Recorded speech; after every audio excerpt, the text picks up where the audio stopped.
A pergunta dessa de hoje é: por que defender o SUS? Daí eu pensei o seguinte: existem os princípios e diretrizes do SUS, que nem todo mundo conhece.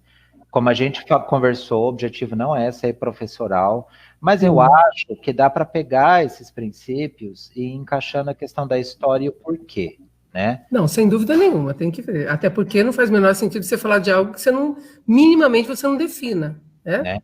O primeiro, que eu acho que é o principal, se a gente for comparar como era a assistência à saúde durante a ditadura. Posso falar ditadura aqui? Outro Assim, dia, né? não, Pelo outro amor dia, de Deus, né? como é Vamos que dar nome às coisas. Até que nós vamos nominar o SUS, vamos definir o SUS, vamos nominar as coisas sem eufemismos, por favor. Né? Não, eu tô brincando aqui. Não. A professora de história vai me corrigir aqui. A Karen tá vendo como é que era? Regime civil militar, né? Uai, aí se ela discorda, a gente pode ter outra conversa, outra live. Então, o regime civil militar, a assistência à saúde no regime civil militar era uma coisa, e daí vem a redemocratização com a Constituinte e diz assim, que saúde é direito de todos, rico, pobre, branco, preto, indígena e dever. Aliás, uma coisa que devia ser ensinada na escola, capítulo 196 da Constituição. Constituição devia ser ensinada na escola, mas o 196 tinha que ser lido no primeiro dia de aula de todas as crianças, e ia ser um mantra. As pessoas têm que saber os direitos que elas têm. Exatamente. E daí vem a questão da universalidade, que é o quê? É para todo mundo. Eu acho interessante isso, eu vou pensar um pouquinho na prática, assim. Você já deve ter passado por isso, eu também. Talvez até um questionamento de si próprio em relação ao atendimento. De repente você vai atender uma pessoa e você percebe, por exemplo, que ela teria o poder aquisitivo de pagar uma consulta para realizar aquele atendimento, certo? Ou às vezes até aquela pessoa tenha um plano de saúde lá privado. Mas você está atendendo ela. Aqui nós temos um exemplo muito prático, Márcio. O nosso serviço de urgência, até pouquíssimo tempo atrás, só tinha uma única porta, que era o serviço público. Você podia ter milhões. O filho do Abílio Diniz, quando caiu do helicóptero, foi um paciente do SUS. E daí, assim, então, tanto os trabalhadores quanto os usuários e os gestores, em algum momento da vida, teve esse questionamento em relação ao outro, em relação a si próprio. Por que que saúde tem que ser universal? Porque tanto o rico quanto o pobre pode entrar na porta, que nem você falou, de um atendimento público. Por quê? Por que você acha que aconteceu isso? Olha, Márcio, tem uma primeira questão, tá? O que as pessoas chamam de privilégio, né? Que eu sou privilegiada, tá?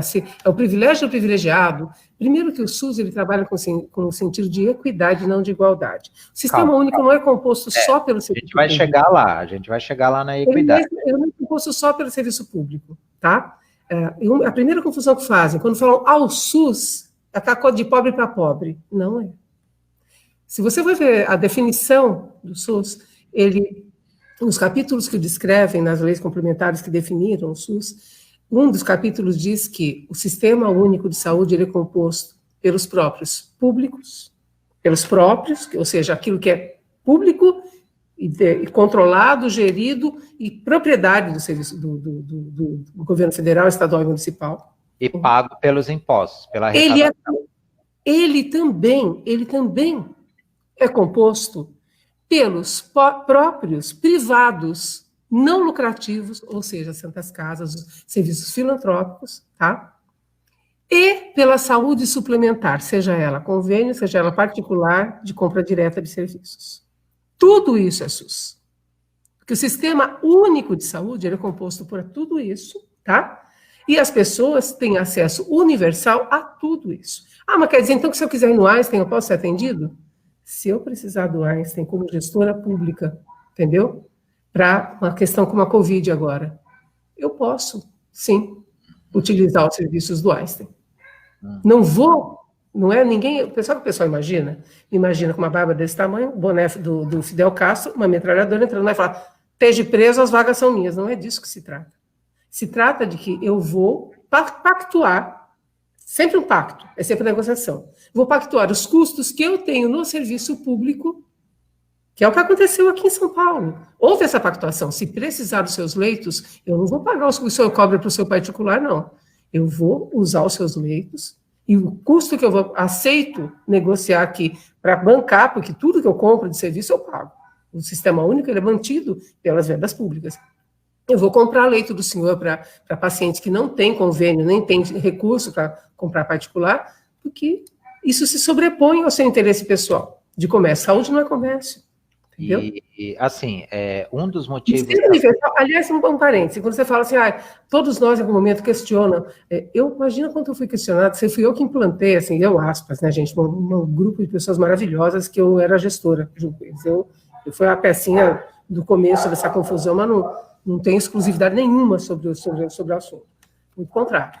Ninguém faz, sistema único não se faz com um chefe, não tem cacique, se não tem rede, se não tem equipe...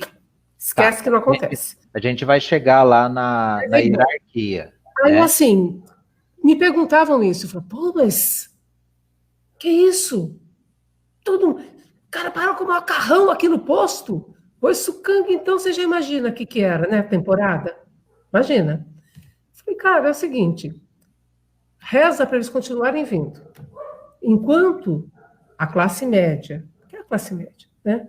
Uhum. O milionário, ele pega um helicóptero e se manda, e o offshore se manda. Rarissimamente você vai ter um caso. Aqui acontece, que metade do PIB tem casa aqui, né? Então aqui a gente tem uma coisa meio atípica. E, cara, entenda uma coisa. Peça para que eles continuem vindo, e peça para que eles permaneçam, que eles gostem, porque enquanto essas pessoas que formam opinião, e que, na verdade, coordenam e comandam as gestões políticas desse país, tiverem dentro desse serviço, esse serviço vai ser bacana, vai funcionar e vai ser valorizado. O dia que eles saírem fora, que eles acharem que eles prescindem dessa assistência, o que é um engodo, eles acham que prescindem, mas não prescindem, estão vendo agora na pandemia, né, o quanto isso é um engodo, aí nós vamos ter problemas, que foi o que aconteceu com a escola pública. A universalização sucateou, porque quem tinha poder saiu, porque não teve o timing de esperar, e porque virou um business, né? Então, enfim, mas a universalização é boa. Aliás, todo lugar em que você coloca várias camadas do tecido social se encontrando, se cruzando, se conversando, eu falo que gestor que tem medo de praça é um gestor perigoso.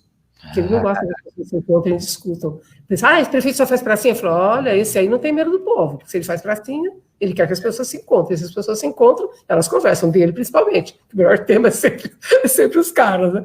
Então, é isso. A universalização é isso. É você ter os vários tecidos se encontrando em algum momento nessa estrutura, e se eles conseguirem reconhecer o valor dessa estrutura, ela vai ser defendida. A pandemia, se fosse uma única boa notícia, foi essa.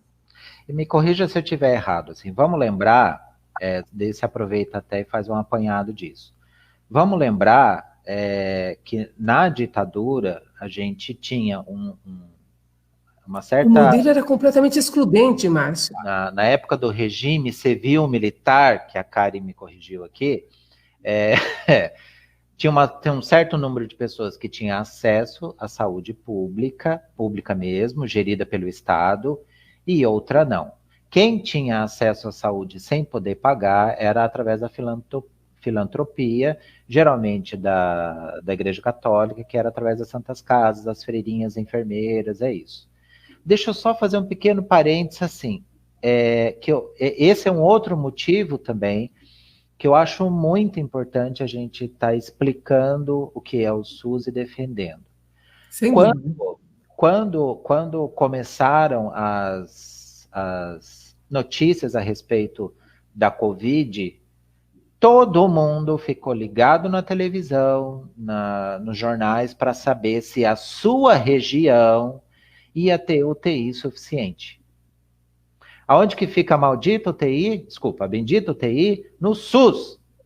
No SUS. Entendeu? E depois a gente vai ver a questão da equidade, eu vou falar logo em seguida essa questão das regiões. Daí, quando vem a redemocratização, eu não sei se acertaram na medida ou não, mas eles buscaram universalizar tudo. Então, a gente vinha de um regime de exclusão, onde tinham aquelas pessoas que tinham acesso às coisas, principalmente a elite, ou quem era amigo do rei, ou o resto que eram os miseráveis. Vou te corrigir um pouco mais, Márcio. A coisa era tão mais complicada que isso, que no período, tá, anterior à criação do SUS, você não tinha, mesmo para os previdenciários, INSS, tá, que na época era INPS. Lembra da fila da INPS? A gente, você menos que você é bem mais novo. Noticiário era todo dia. E a fila era para os previdenciários, para quem tinha carteira assinada. Você imagina quantas pessoas tinham carteira assinada nessa época? Era uma coisa infinitamente menor. Então, assim, os serviços de assistência, eles eram feitos pelas caixas de pensão, porque na época não tinha só um tipo de previdência, tinha as previdências mutuárias de várias profissões, tipo a Associação dos Plantadores de Cana. Piracicaba tinha um hospital dos plantadores de cana. Então, que era os usineiros, né, que não pagavam direito, mas daí bancava o hospital para o pessoal, sabe aquela história? Então, assim, mas tinha uma camada imensa de excluídos, imensa, tá? E pior, você não tinha prevenção. Os postos ditos de saúde pública faziam puericultura e vacinação. Puericultura é cuidado com a criança no primeiro ano de vida e vacinação, ponto. E assim, tem outra coisa... E uma polícia sanitária, o que tinha era cuidar de endemias. Então, cuidavam de tuberculose, cuidavam de malária, cuidavam de leishmaniose, só. Não se tinha assistência à gestante, não se tinha assistência materno-infantil adequada, não se tinha assistência... A saúde do homem, até hoje é uma complicação, imagina na época. Eu tive um tio que infartou, e na época já era precária a questão de como cuidar do infarto na década de 70. Ele ficou 4 meses deitado na casa dele, e foi essa a recomendação que ele teve. Fica aí deitado. Ele sobreviveu porque... E assim, eu acho que a questão da redemocratização, a universalidade e tal, tenta, pelo menos, quebrar com duas coisas. Primeiro, a questão de que só quem tem trabalho, só quem tem grana tem saúde. Porque, assim, a saúde... A tentativa de começar a cuidar da saúde só veio para o Brasil com a família real em 1808. Entendeu? Ou seja, assim, o rei tá lá, porra, vamos cuidar, vamos pelo menos, né? Tem que ter pelo menos um médiquinho aqui, né? Senão tu como que faz, né? Foi daí que veio o começo das faculdades de medicina, mas porque veio o rei, porque se não viesse o rei, ó, até hoje, sei lá como é que ia estar. E outra questão... É só olhar ao redor, eu não digo nem aqui na questão hispânica, mas nas colônias portuguesas que não tiveram a vinda da família real, como é que é a evolução da ocupação do território e como é que sabe, olha para a África. Olha para a África. E outra questão também dessa universalidade, você dizer para o povo, você tem direito à saúde. Porque até, apesar de todo o milagre econômico do regime civil-militar, não foi distribuído isso. Ok, vieram várias indústrias, não sei o quê. Mas uma coisa especulativa também, que durou pouquíssimo. Em 78 já estava todo mundo quebrado e falido. Sim. Sabe? Sim. Então, assim, não houve tempo para esse ganho e para essa distribuição da renda. A renda ficou concentrada, como sempre esteve, né? E naquela época muito mais, entendeu? Sim. Inclusive, uma boa parte da classe média quebrou.